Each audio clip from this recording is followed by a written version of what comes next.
Hi everybody, welcome back to the channel. If you're new here, my name is Paul Reed and I'm a professional photographer.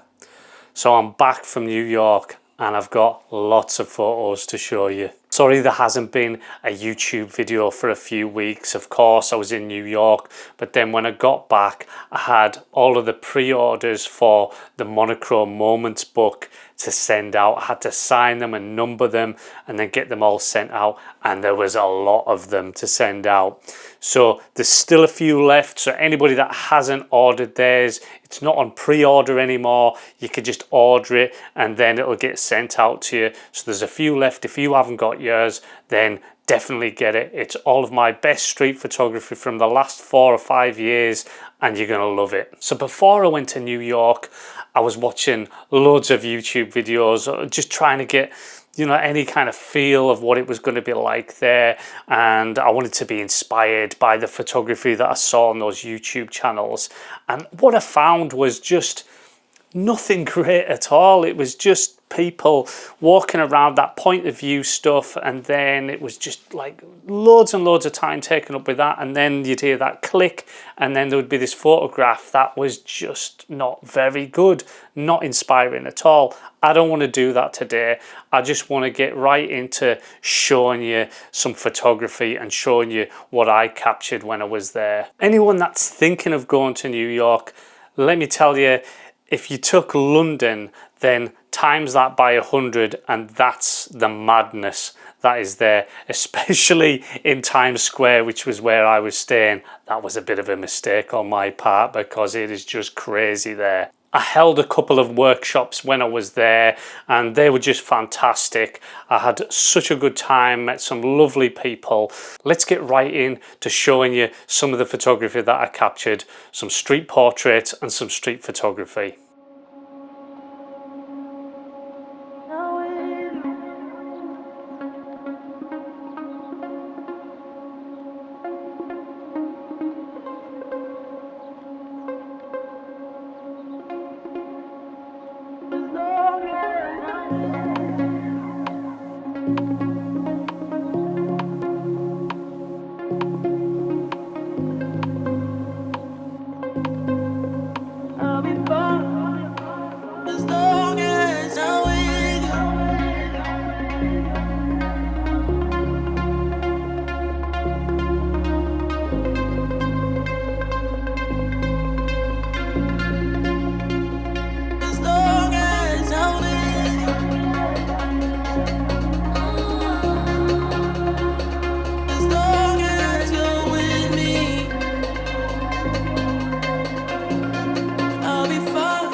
Show you some more photos in a moment, but I just wanted to tell you just something that I learned when I was in New York. I learned lots, and I think it's really good to go somewhere new, somewhere that you haven't been before, just that really ignites that inspiration.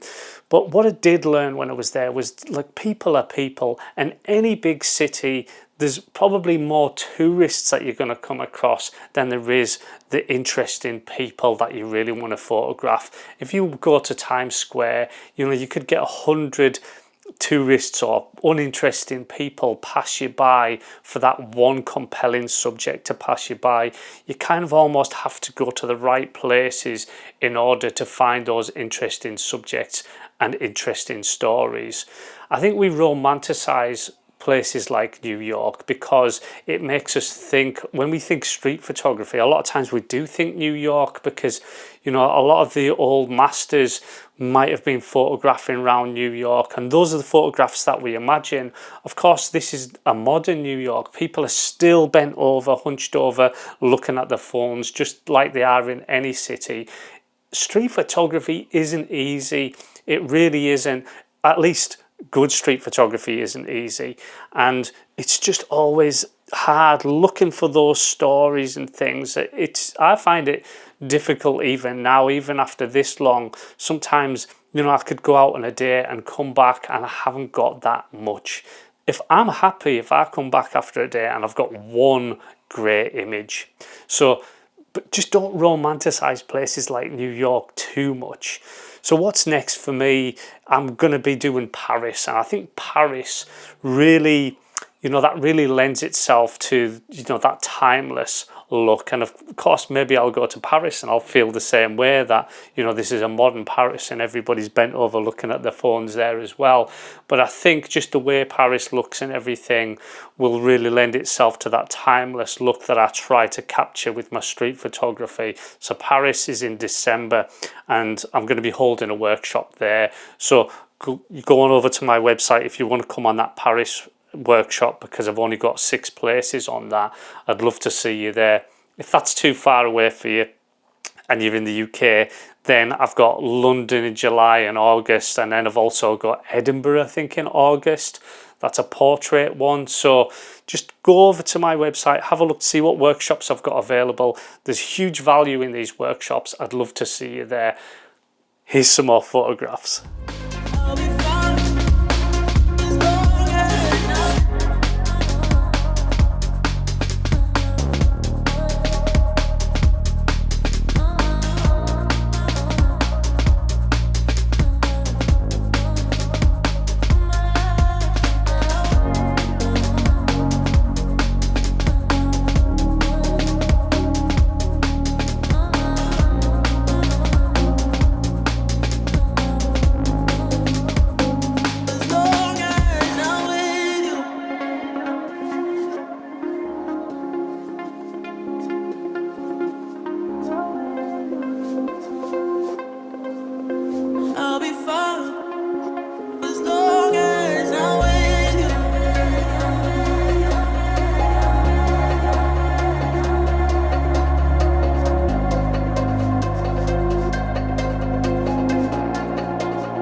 Obviously, it was a risk, you know, just taking the Leica Q2 monochrome with me, because it really does mean that everything that I was going to shoot was going to be in black and white.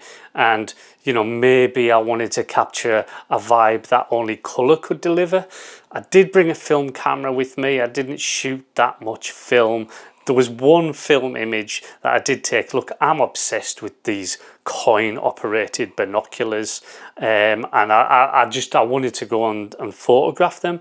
Now I know that these things have been photographed many times, but I actually really do love this image that I took of one of those sets of coin operated binoculars. So that was it in colour, and this is why I shoot usually with a monochrome only camera, because what happens with me with colour is I'll see it in colour and I'm always going to say, oh, what does it look like in black and white? And of course, what did I do? Put this into Lightroom, turned it into black and white, and this is the black and white version. Thing is, I did shoot that in colour on purpose. Like, I've done that because I wanted to capture that sort of vibe and that sort of atmosphere. So really, I should stick to the colour one, shouldn't I? What I will say is the Leica Q2 monochrome just never let me down at any point. This camera, it was the right choice to bring this camera, and you know, I could have ended up bringing the SL and then some lenses and all sorts of things like that, but I decided no, stick to what you know, stick to the camera that you feel comfortable with, that you know inside and out, and I stuck to it, and I'm pleased I did. Thanks for watching, everybody. I really do appreciate everybody that likes, comments and subscribes. And look, I don't have any sponsorship for these videos.